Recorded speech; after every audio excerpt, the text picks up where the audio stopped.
बिस्मिल्लाहिर्रहमानिर्रहीम। काफिर हो तो शमशीर पे करता है भरोसा, मोमिन हो तो बेतेग भी लड़ता है सिपाही। आलमी मीडिया के मुताबिक इसराइल के फौजियों ने गज़ा में मैदान जंग से भागना शुरू कर दिया है और मुसलमाना ने गज़ा पूरी जुर्रत और हिम्मत के साथ उनका मुकाबला कर रहे हैं। आलमी मीडिया की रिपोर्ट के मुताबिक गज़ा में जंग के लिए इसराइल ने फ्रांस से किराए के फौजी भर्ती करना शुरू कर दिए हैं।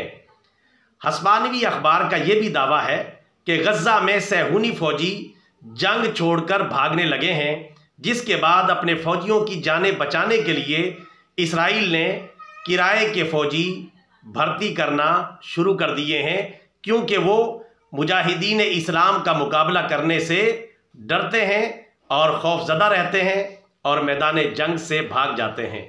बिल्कुल सही कहा था डॉक्टर अल्लामा इकबाल रहमतुल्लाह अलैह ने कि काफिर हो तो शमशीर पे करता है भरोसा, मोमिन हो तो बेतेग भी लड़ता है सिपाही। अल्लाह ताला गज़ा के मुसलमानों को दहशतगर्द रियासत इसराइल पर फतह और नुसरत अता फरमाए। आमीन सुम्मा आमीन। ब्रदर इस्लाम, ये मालूमाती वीडियो अच्छी लगी है आगे फैलाएं बतौर सदका जारिया। Channel subscribe, video like and share. जज़ाकल्लाहु खैरा।